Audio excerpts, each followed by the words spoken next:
Okay, so in this video we will be entering the magical world of modal coordinates. So far you should have learned how to take multi-degree of freedom systems and express them as a system of equations of motion and then put those equations of motion into matrix form.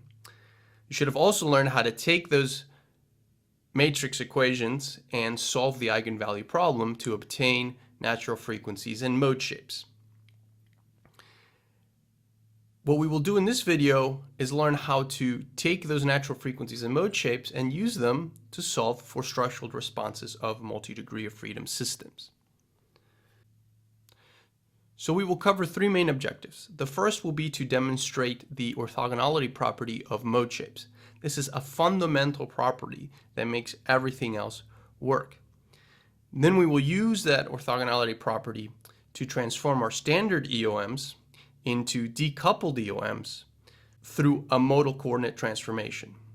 This will enable us to solve multi-degree of freedom equations as if they were independent single degree of freedom equations. This is really the power of modal coordinates. And then assuming we've solved those single degree of freedom equations of motion, our third objective will be to learn how to get back into spatial coordinates, which are more physically relevant. In order to do this effectively, we first need to set up a generalized eigenvalue problem. So far we've been dealing mostly with 2x2 systems, but we want to express the eigenvalue problem for a general system with n degrees of freedom. For such a system, we'll define a modal matrix, which we will call phi. And this phi is composed of eigenvectors or mode shapes along the column. So each element here is a vector of n elements, right, corresponding to each degree of freedom. And we have n of these vectors. So if we take a closer look at what the full matrix looks like, we see each element of the eigenvector. So each column corresponds to each one of those vectors. And so we have the first element of the first eigenvector, the first element of the second eigenvector, all the way to the first element of the nth eigenvector. If we go down to the bottom corner, we notice that this is the nth element of the nth eigenvector, leading us to conclude that this is an n by n square matrix. Okay? So keep in mind, each of these elements are now scalars, they're not vectors. Okay, and note the notation here. So first number corresponds to the element, second number corresponds to the mode shape. We also define a spectral matrix as omega squared, and this matrix has square natural frequencies along the diagonal. It's also an n by n matrix. Another way to think about these is the eigenvalues along the diagonal. Remember that the eigenvalues are the natural frequencies squared. Okay, with these two matrices, we can pose a general eigenvalue problem for all modes. Recall that before, our eigenvalue was expressed as this equation, where I went from 1 to n, the total number of modes.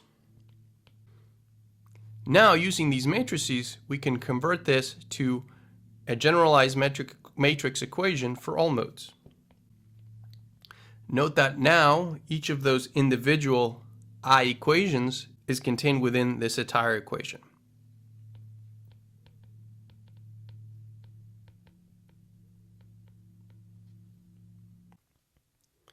So now let's discuss the orthogonality principle, and we'll do this from the perspective of a simple multi-degree of freedom mass spring system. And let's say we're interested in modeling the motion of each mass, like so. Therefore, our position vector could be described in terms of u1 and u2. Now, in reality, we have multiple ways of describing that same position vector. Let's take the most obvious one first, where we simply describe it in terms of its two components. What we've done here is essentially set up a coordinate system for describing that position vector, where each of those two vectors could be defined as a basis, right? You may have seen this before in Cartesian coordinates as I hat and j hat. So let's call them that just for simplicity. And to make this visually intuitive, we can draw this in a Cartesian coordinate system. So we have two axes representing u1 and u2, and we can superimpose these basis vectors on these axes. Notice that in this case, the basis vectors line up exactly with the coordinate system. But we can also choose to describe this motion in a different way. Let's say as the position of mass 1 and then the relative position between mass 1 and mass 2.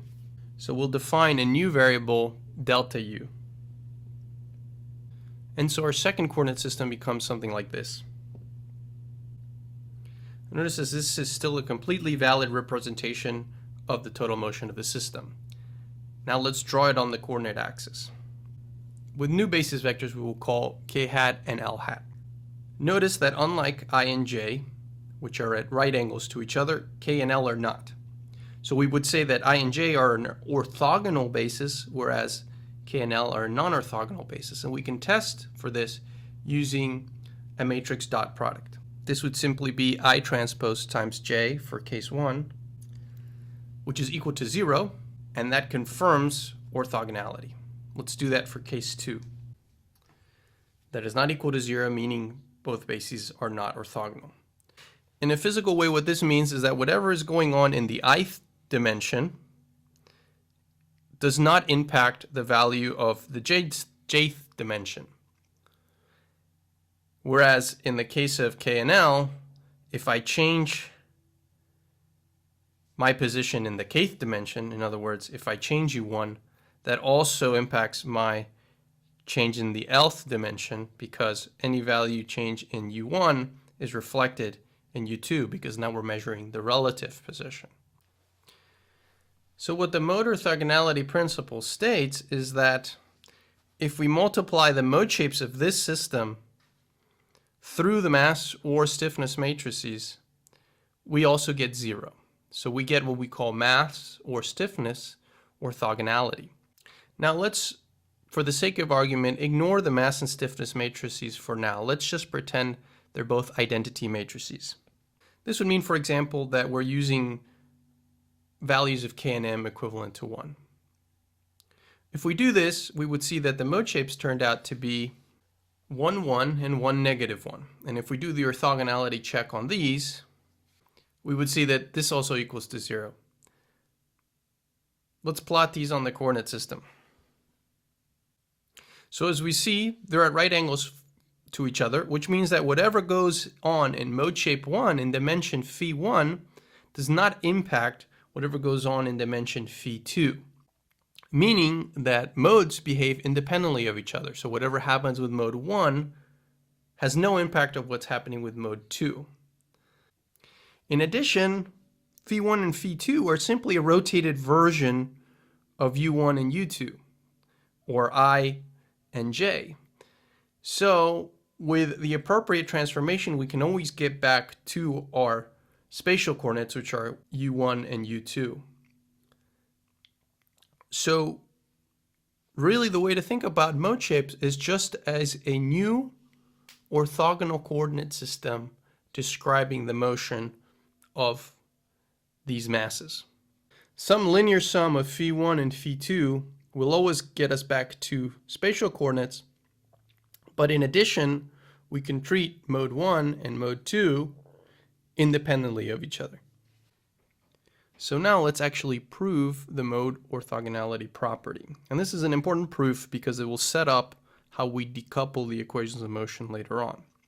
So let's consider two modes, mode I and mode J, and the eigenvalue equations for those two modes, which are shown here, identical for both.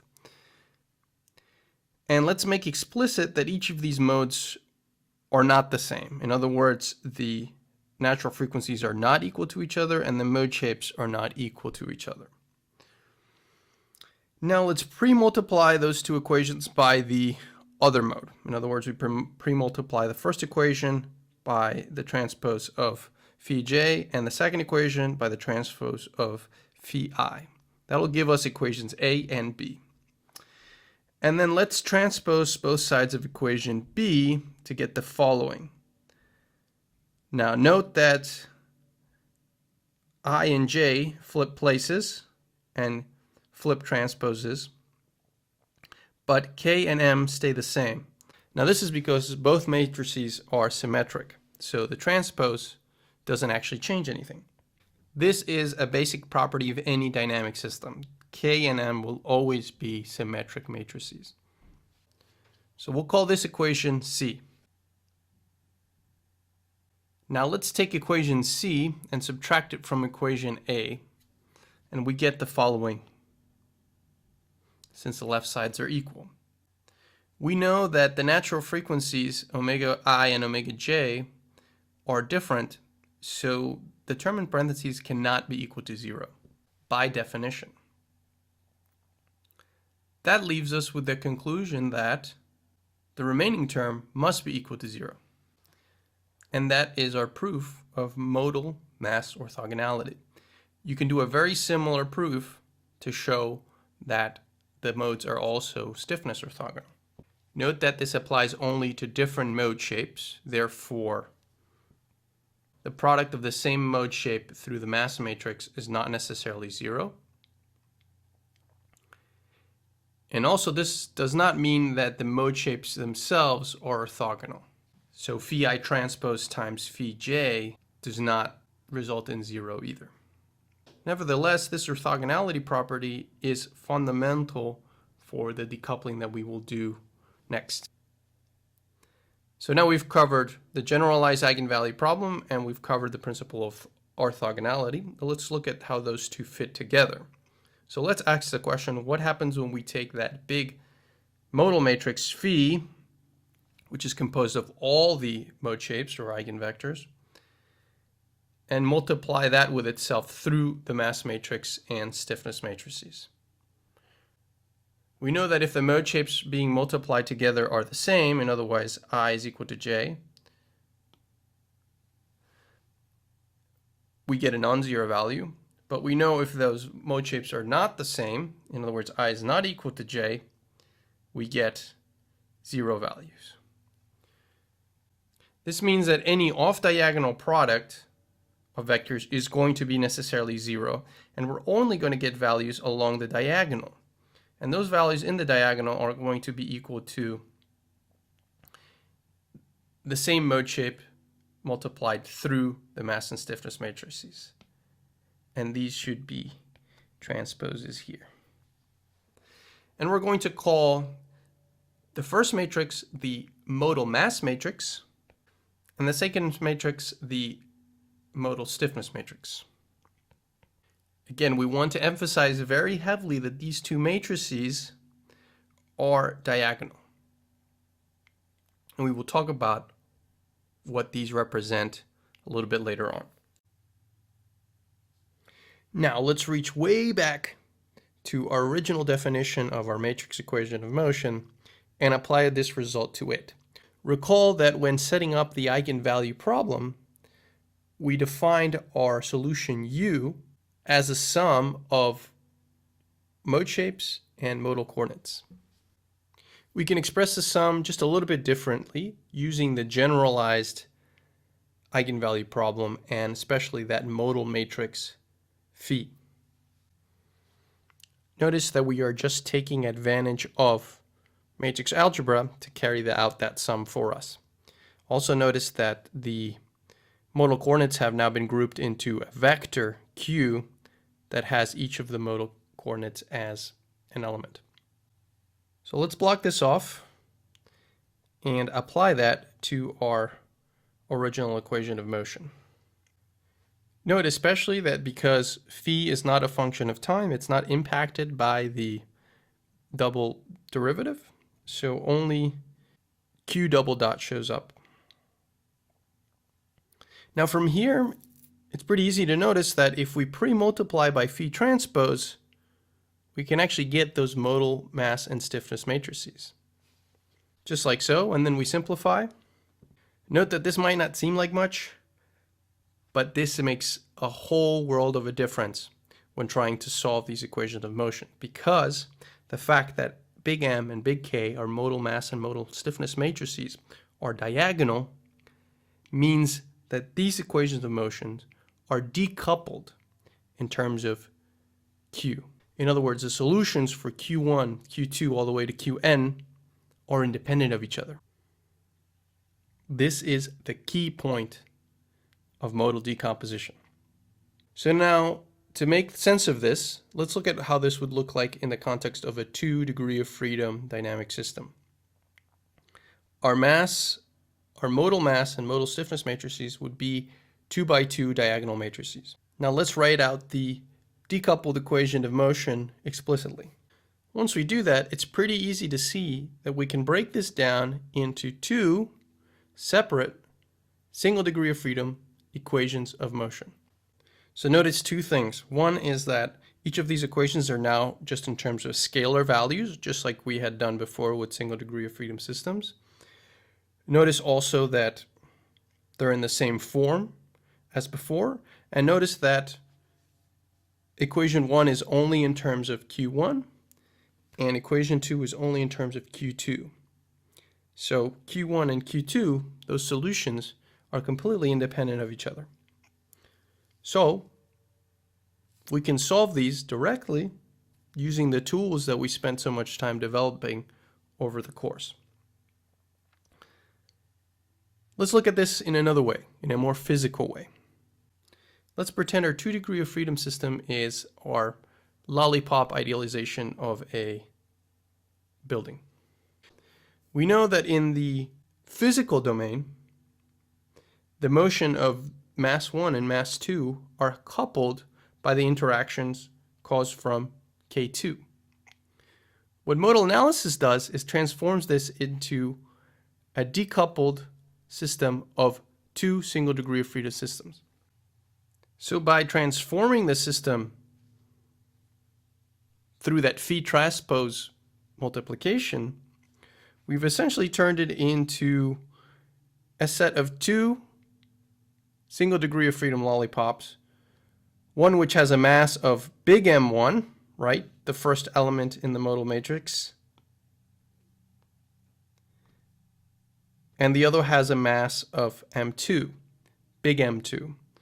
This is why we call them modal masses. So they have no physical meaning, but they're interpreted as a single degree of freedom equivalent mass.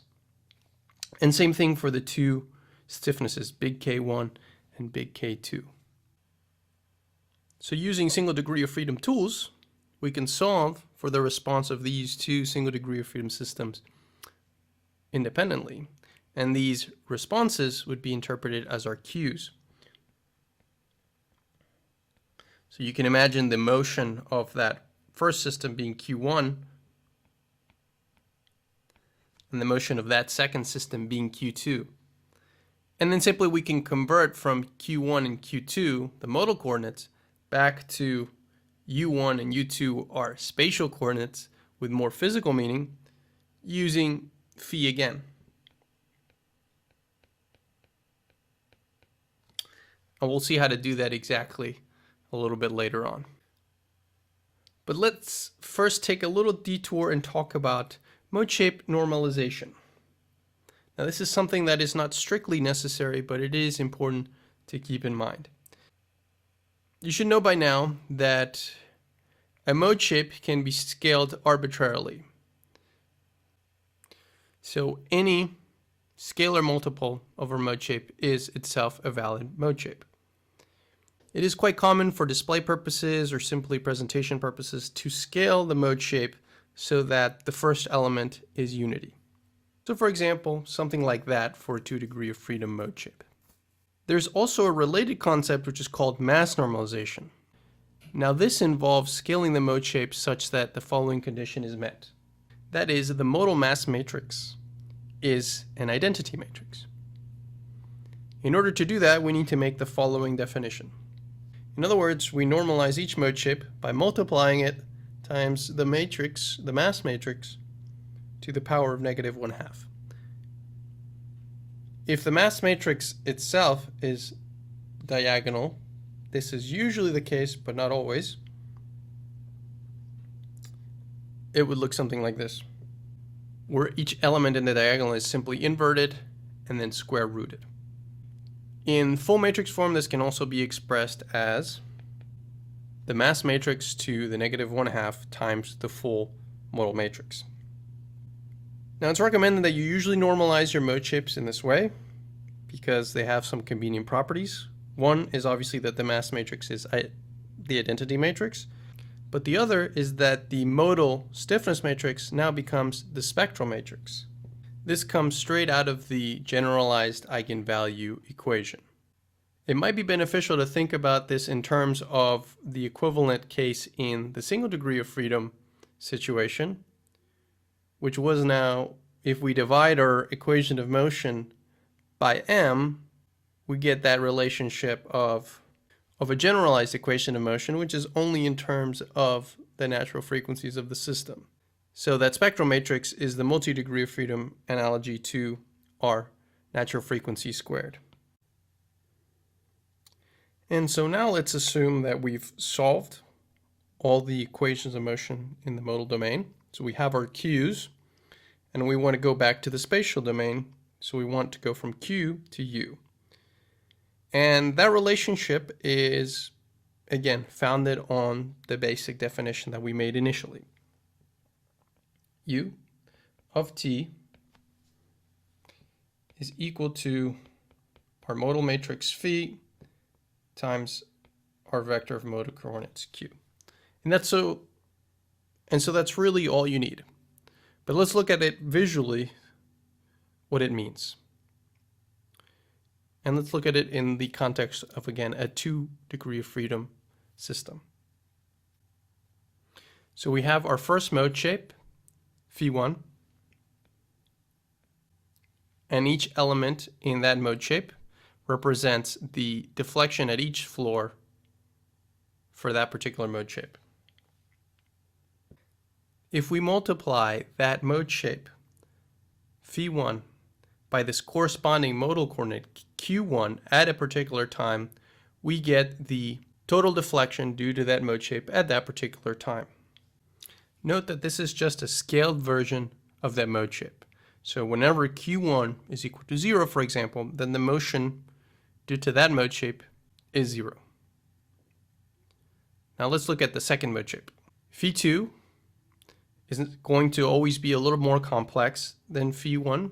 That's just a general characteristic. So you'll see that it crosses the 0 axis once, but the case still remains the same. Now we're going to multiply that by q2 at a particular time to get the total deflection due to that mode at that particular time. In this case, let's pretend that q2 is slightly less than 1.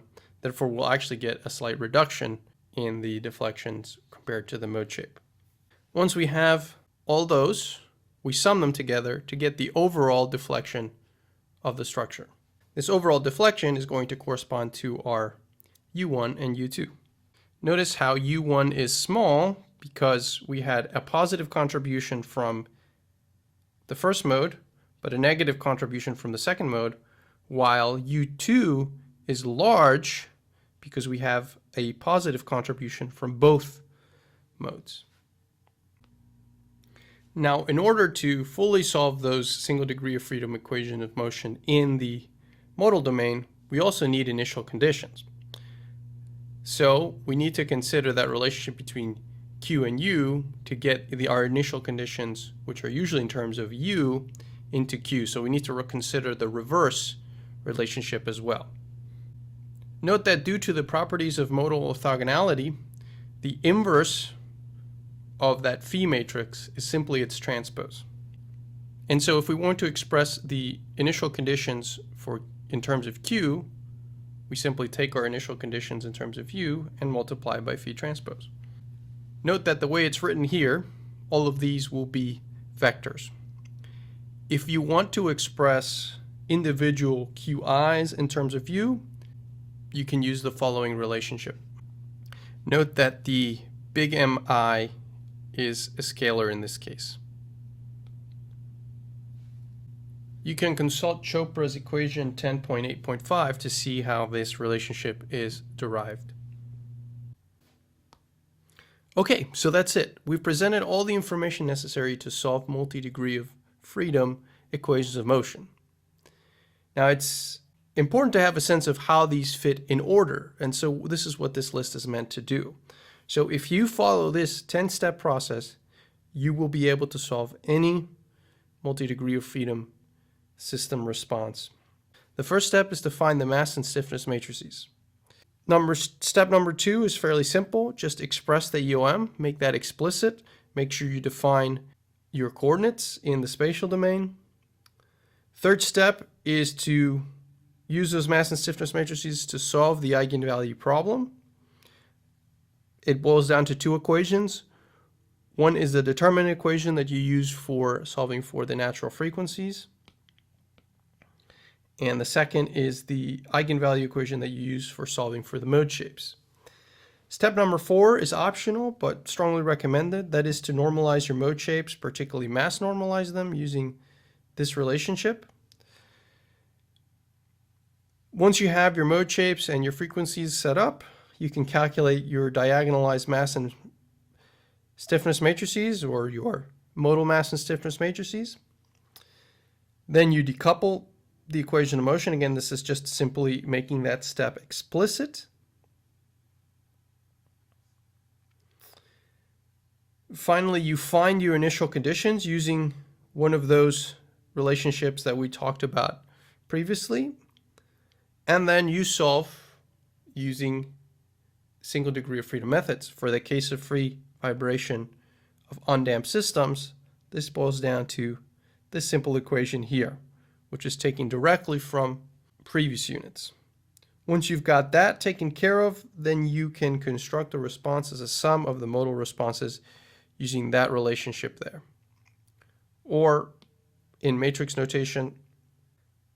All right, so there you have it. I've provided you a MATLAB code that walks through each of these steps for a sample 3-degree of freedom problem and illustrates all the different properties. So I encourage you to take that and follow along with these steps to make sure that you understand the process.